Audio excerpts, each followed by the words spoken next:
Selamat pagi Pak Agus Firmantio, asli Simborong ya Pak. Nah ini kan saya sebelum melakukan apa itu yang namanya nanti kedepannya pasti jalan sendiri Pak ya, jalan sendiri yang dinamakan pengiriman sendiri ya. Sebelum itu saya kan belum dapat gaji Pak ya, nanti saya konfirmasikan ke Viko yang ada di Bali. Yaitu, tapi sebelum di sana saya melakukan pembekalan dulu, dan nantinya masih ada pembekalan lagi dari Viko yang sana dari Medan Jawa maupun dari Medan Bali itu ada perbedaan di sana itu Pak. Jadi harus daerah-daerah mana yang ada portal. Misalnya kalau tidak paham daerah sana, kita jalan terus, saya tahu-tahunya kita nabrak portal pokoknya Pak. Jadi di sini saya melakukan itu apa yang namanya super driver skill. Nanti di sini juga masuk juga super driver skill, super driver service, batas kecepatan, water hammer, dan memo apa itu yang namanya memo distraksi Pak ya. Ini sudah diarahkan dari manajemen Pak, apa itu yang namanya super driver skill Pak. Dalam intinya itu keselamatan driver SOP berkendara supaya driver itu selamat Pak. Ini yang kedua, daily inspection full diesel. Unit kita itu Pak semuanya itu diesel Pak, full diesel Pak, full diesel dan berbahan bakar solar. Nah, yang mana nanti Pak Agus akan bertemu yang namanya sistem Flatify maupun Beamover saat waktu pengiriman. Nah, nanti di training dulu dan dipelajari bagaimana sih apa itu yang namanya sistem Flatify maupun sistem Beamover. Nah, di sini full diesel Pak. Nah, itu ada pemilihan kalau di sini Pak. Kalau di Bali saya belum tahu juga karena saya tidak tahu daerah Bali. Itu pemilihan ada ngisi solar Pak. Ngisi solar di sistem Flatify itu ngisi solar, terus ada pilihan di situ Pak. Pilihan pertama Pertalite, Dexlite maupun Pertalite Turbo. Jadi harus disesuaikan, solar ya solar. Nah, tapi terkadang dari rekan-rekan driver itu ada kemarin ngisinya solar, ternyata dipilih di aplikasi Pertamax. Jadi kan kesannya main-main di situ Pak ya. Nah, terus jadi harus sesuai ngisi solar. Dan kalau memang ada SPBU rekanan, kalau di sini ya dipilih Otista, SPBU Otista. Nah, jadi harus sesuai. Jadi arahan apa yang dari operasional OPC itu ya kalau memang ngisinya di mana, tapi disuruh pilih aplikasi Otista ya harus Otista. Terus kemudian input BBM tersebut harus sebelum closing Pak. Misal ada nanti ketemu, pasti kan ada tembel ban Pak ya. Tembel ban itu akan diarahkan mau video pakai timestamp, mau video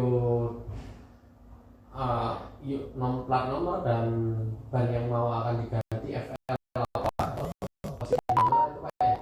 itu nanti diajukan di sistem Flatify sebelum Pak ya, mohon diingat sebelum closing. Nah, jadi kalau sudah closing notanya itu belum diajukan, hangus Pak, jadi tidak bisa dikembalikan uang. Jadi mohon diingat seperti itu Pak ya.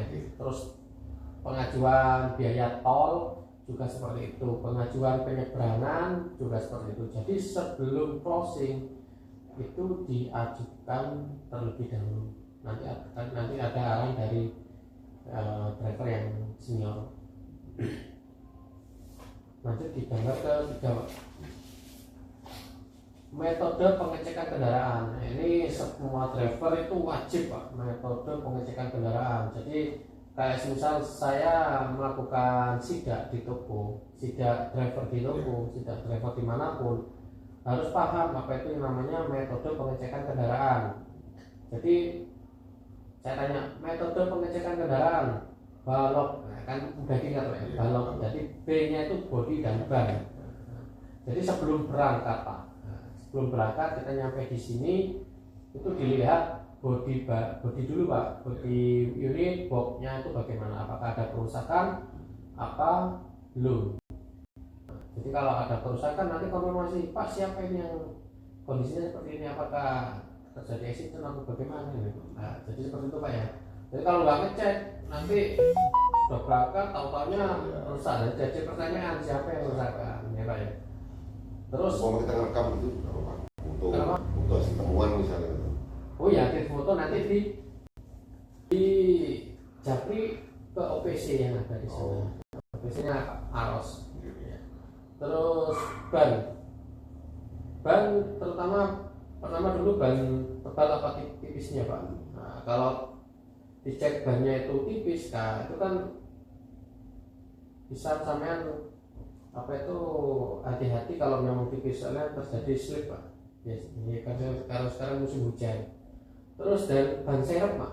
Nah, ban serep ini rawan Pak, rawan hilang. Sebelum berangkat dicek juga. Takutnya waktu berangkat, misalnya di sini dulu pernah Pak, nggak ngecek, tahu-tahu nyampe di sini nggak ada bannya. Ya kan, ya itu harus ganti Pak. Gantinya kenapa? Karena ya siapa sih yang menghilangkan? Jadi biar bannya sudah nggak ada ini Pak, ada di mana? Jadi seperti itu Pak. Kadang dipinjam dan dibawa kembalikan. Jadi harus dicek terlebih dahulu, ya Pak. Terus dari kata A, air, nah, periksa air radiator, periksa air wiper, dan periksa kebocoran dan sambungan-sambungan Pak. Itu ada di indikator temperatur Pak. Kalau misal temperaturnya itu tinggi, otomatis berarti kurang nih Pak. Seperti itu Pak. Terus listrik dari kata L, periksa lampu-lampu, periksa sambungan aki, dan periksa air aki. Yang pertama itu sebelum diaktifkan unit itu dicek dulu sambungan akinya Pak ya. Nah, takutnya kalau gak sepannya goyang akan terjadi ngefoam Pak. Nah, karena di situ voltasenya kan 24 ya Pak. Kalau terjadi ngefoam ada timbul percikan bunga api, leleh nantinya Pak. Kalau leleh ya efeknya tidak bisa mengganggu di waktu perjalanan.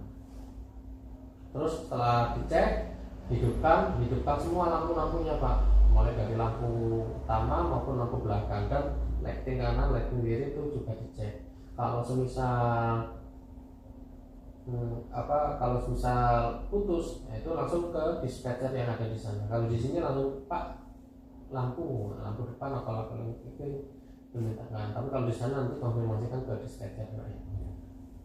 Terus oli Pak, periksa tetesan kebocoran yang ada di bawah kendaraan, periksa level oli mesin, dan periksa level oli badan dan level oli rem. Nah ini yang pertama oli Pak, itu pasti kan ada di indikator juga sebelum lampunya nyala ya, kontak itu nyala apa enggak. Kalau memang nyala berarti itu. Terus ini Pak, untuk kesepakatan yang ada di sini itu untuk penambahan oli itu di angka 5.000 km Pak. Dan untuk pergantian oli di angka 10.000 km. Tapi di situ saya konfirmasi dulu ke bengkel. Nah, kalau bengkel, kalau di sini tuh biasanya adanya malam Pak. Iya, bengkelnya itu malam, setelah jam 7 malam itu dia hadir. Jam 8, jam 6 malam udah hadir. Karena apa? Kalau jam sekarang unitnya itu masih kirim semua Pak. Nah, kalau malam kan standby semua, jadi bengkel ada yang malam. Tuh Pak, ini ada kerusakan ya. Gimana Pak? Ajukan ya. Nanti disuruh mengajukan. Soalnya bengkel itu tidak bisa mengerjakan kalau belum diajukan Pak. Terus dari kata kelengkapan yang pertama ini bukan sudah dari sini Pak. Jadi kelengkapan itu adanya kita waktu mau berangkat dari rumah Pak. Yang pertama kita sudah mandi, nah terus pakai baju grooming seperti tadi yang ada di atas itu Pak ya. Pakai baju grooming, terus pakai ID card kalau sudah punya, dan pakai sepatu. Terus kedua, cek bawa dompet sama KTP sama SIM. Nah itu udah dicek secara berkala SIM-nya aktif apa belum, sudah mati. Nah, takutnya kita udah bawa SIM-nya, takutnya sudah mati Pak SIM-nya. 12 ya.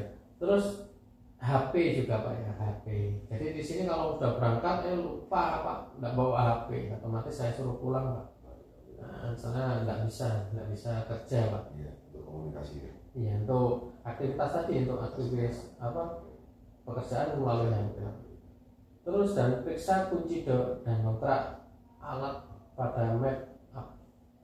Nah itu yang pertama itu ada dashboard di situ Pak. Urutan toko yang dibikin anak loading. Jadi urutan toko A, B, C, D, E.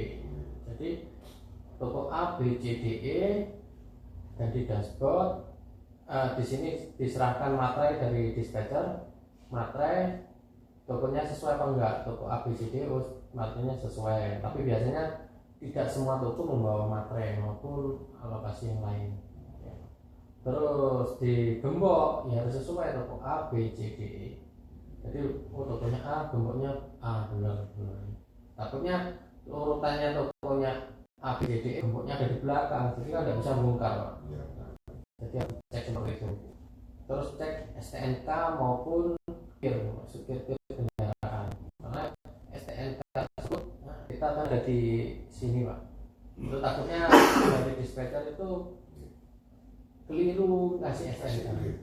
Jadi harus dicek seperti itu tiap harinya Pak ya. Dan kelengkapan faktur-faktur yang ada di mobil. Biasanya anak kopel, anak gembok dari ST itu naruh fakturnya itu langsung di mobil. Jadi takutnya keliru Pak gitu Pak ya. Jadi harus dicek. Terus untuk telur Pak ya, telur kita membawa telur itu ditaruh di samping kiri driver. Telurnya itu tidak ditaruh di dalam box. Ya di cabin Pak. Untuk telur itu wajib sampai lihat apakah ada posisi pecah atau tidak Pak. Jadi kalau sudah keluar dari DC, pengertiannya kalau sudah keluar dari DC nyampe toko telurnya itu pecah, itu tanggungan driver Pak. Jadi mohon hati-hati untuk telur Pak. Terus kalau sudah masih ketahuan di sebelum berangkat, Pak ini sudah telurnya pecah Pak, nah itu langsung konfirmasi, itu bukan tanggung jawab driver Pak. Jadi kalau sudah sampai toko berarti tanggung jawab driver kalau ketahuan pecah Pak ya. Seperti itu. Lanjut gambar di keempat Pak, defensive driving. Jadi ada suatu pedoman tuh saya peduli keselamatan. Nah ini kemarin kan saya tanyakan kan sudah berkeluarga Pak. Ya, yaitu ya tujuannya seperti itu Pak, ada keluarga yang menunggu di rumah. Berarti saya berpedoman peduli keselamatan Pak. Lanjut di gambar kelima Pak, defensive driving. Ya, ini mohon dihafalkan. Ya dipahami dan dihafalkan Pak ya. Jadi defensive driving itu perilaku mengemudi yang menerapkan metode safety driving sehingga mampu mengidentifikasi bahaya dengan mengambil resiko yang paling rendah dengan tujuan tidak menjadi penyebab kecelakaan, yang kedua tidak menjadi pemicu kecelakaan, dan yang ketiga tidak terlibat dalam kecelakaan Pak ya. Jadi defensive driving itu mempunyai metode safety saat berkendara. Nah, itu banyak contohnya Pak. Yang tadi metode safety-nya itu melakukan pengecekan kendaraan, itu kan juga metode safety ya. Terus lagi di metode safety pengecekan kendaraan yang saya lupa juga Pak ya, nanti unit yang akan dibawa Pak Agus apakah ada terkendala di rem, itu pasti akan bisa dilihat di sistem Flyify Pak. Driver lain itu sudah mengajukan apa belum. Nah kalau belum ada pengajuan, sama cek dulu waktu berjalan remnya bagaimana, remnya ngeblong. Nah itu langsung dikonfirmasi ke dispatcher Pak. Itu juga termasuk metode safety Pak. Jadi kalau sudah ada pengajuan itu ditanyakan, Pak ini ada pengajuan masalah di rem, ini apakah sudah diperbaiki atau belum? Nah, dikonfirmasi Pak ya. Itu metode safety-nya. Terus selalu fokus akan berkendara itu juga metode safety ya. Dan berdoa akan keselamatan juga itu metode safety. Dengan tujuan itu tidak berarti kan semuanya tidak boleh kecelakaan Pak ya. Jadi jangan sampai kecelakaan, karena kecelakaan tersebut yang pertama itu driver itu pertama ya ganti rugi itunya Pak. Itu efeknya ya dari 10 sepaneng lah pikiran. Ya. Jadi jangan kecelakaan. Jadi harus tujuannya fokus Pak. Terus lanjut di gambar gambar berapa ya Pak? Gambar 5 dan gambar 6 Pak. Contoh potensi kecelakaan. Nah, ini ada tanjakan maupun turunan. Nah, itu potensi kecelakaan. Berarti sebelum melakukan metode safety-nya tadi ya harus mengecek pengereman Pak. Nah, itu ada tanjakan maupun turunannya. Jadi harus rem ini harus kondisi baik, ya, tidak ada terkendala. Terus contoh yang kedua ada gambar ibu-ibu yang lighting kanan, dia belok kiri, lighting kiri dia belok kanan. Itu sering lah ya di jalan saya. Nah, maka dari itu metode safety-nya itu untuk mengatasi gambar ibu-ibu berpotensi seperti ini Pak, yaitu selalu awasi kondisi sekitar Pak, selalu pandangan fokus ke depan dan jaga jarak ya. Terus metode di gambar yang ketiga ada pertigaan Pak. Nah, kita kan di sini jalur utama yang jalur Brawijaya tadi Pak ya. Kita sini keluar dari DC. Nah, itu Pak Agus. Jadi untuk metode safety-nya itu dahulukan di jalur utama dulu Pak. Nah, jalur utama kita dahulukan, yang kedua baru kita mengikuti yang dari belakang. Kalau Pak Agus mendahulukan Pak Agus sendiri, ya, yang jalur utama nanti tidak bisa melakukan pengereman secara mendadak, takutnya terjadi eksiden Pak. Terus di gambar yang keempat ada truk bermuatan lebih Pak. Nah ini untuk metode safety-nya itu ya harus jaga jarak Pak. Artinya kenapa? Muatan yang jatuh dari truk bermuatan lebih itu menimpa unit kita Pak. Yang efeknya kita melakukan tindakan perbaikan, mengganti Pak, mengganti. Karena kalau ada kerusakan ya tanggung jawab driver Pak. Nah, tapi kalau diakibatkan dari pengendara lain ya berarti harus Pak Agus meminta pertanggungjawaban pengendara yang menjatuhkan itu Pak. Karena kalau tidak bisa pertanggungjawaban ya otomatis Pak Agus sendiri yang harus mengganti. Jadi seperti pengertiannya ya Pak. Terus ada bapak-bapak menyalip unit kita Pak. Nah, itu dari zona blind spot. Jadi metode safety-nya yaitu selalu awasi kondisi sekitar. Kita fokus pandang ke depan dan setiap berapa detik sekali kita melakukan melihat spion kanan dan kiri. Itu Pak ya.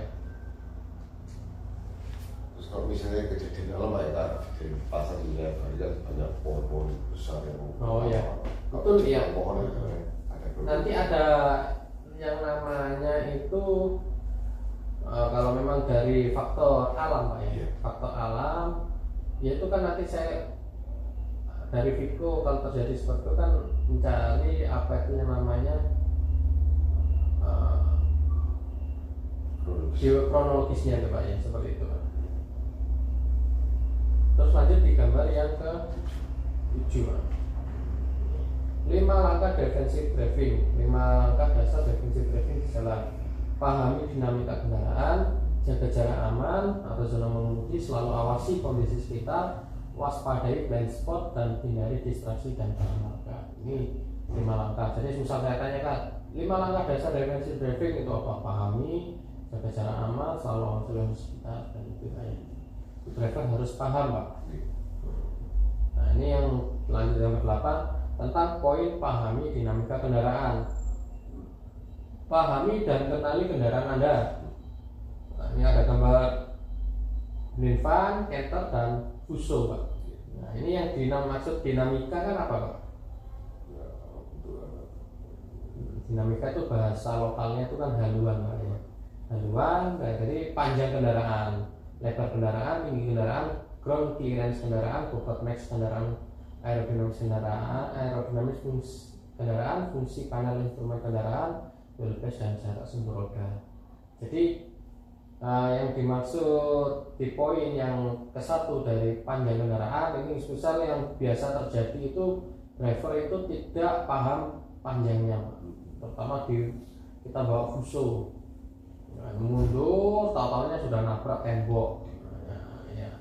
Mundur tahu-tahunya sudah nabrak unit yang ada di belakang. Nah, itu jadi semua driver tuh harus paham apa yang namanya panjang kendaraan, terus lebar kendaraan. Kalau lebar kendaraan ini biasanya ada portal kanan kiri Pak. Portal kanan kiri kita sudah dari jauh, pas ini jaraknya pas, tahu-taunya nyampe tempat panjangnya enggak apa lebarnya enggak pas, nyampe pasti masuk di portal portal apa itu ya, tol, tol kan ya jalannya. Terus tinggi kendaraan Pak, ini biasanya dari driver itu banyak yang nggak paham tinggi kendaraan. Contohnya kita jalan melakukan manuver kiri untuk mendahului unit yang ada di depan, tahu-taunya sudah nyangkut di pohon. Terus yang kemarin ada yang nyangkut di Bali itu talang air Pak. Jadi kayak mobil ada di air.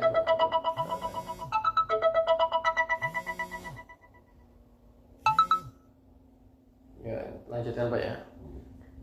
Jadi talang air sudah jalan, kita fokus ke depan, tahu-tahu tingginya nyangkut Pak, sehingga boxnya itu jatuh semua, tinggal bawahnya. Itu kan jadi beban driver Pak. Jadi harus paham tinggi kendaraan. Untuk bobot max muatan kendaraan, jadi sebelum berangkat itu harus paham Pak bobotnya Pak, bobot kendaraan. Wah ini berat nih bawa air ini. Soalnya dalam box kita kan campur kadang air ada minyak Pak. Wah ini tingkat keberatannya sudah tinggi, berangkat jadi harus paham. Tapi takutnya kita manuver setir belok kanan lempang mobilnya Pak kalau nggak paham. Jadi harus paham muatan Pak. Lanjut di gambar ke 9. Lanjut di gambar 9. Jadi zona melihat, zona aman, dan zona reaksi Pak. Ini ada gambar ya Pak. Jadi untuk zona melihat itu 30 sampai 120 detik. Keputusan untuk 12 sampai 15 detik itu untuk zona analisa, dan zona reaksi kita itu 4 sampai 6 detik. Jadi ada yang tetapi ada dalam kecepatan Pak ya. Jadi metode 4 detik, 1000 dan 1, 1000 dan 2, 1000 dan 3, dan 1000 dan 4 diterapkan pada kendaraan light truck. Unit kita itu yang diistilahkan light truck Pak ya.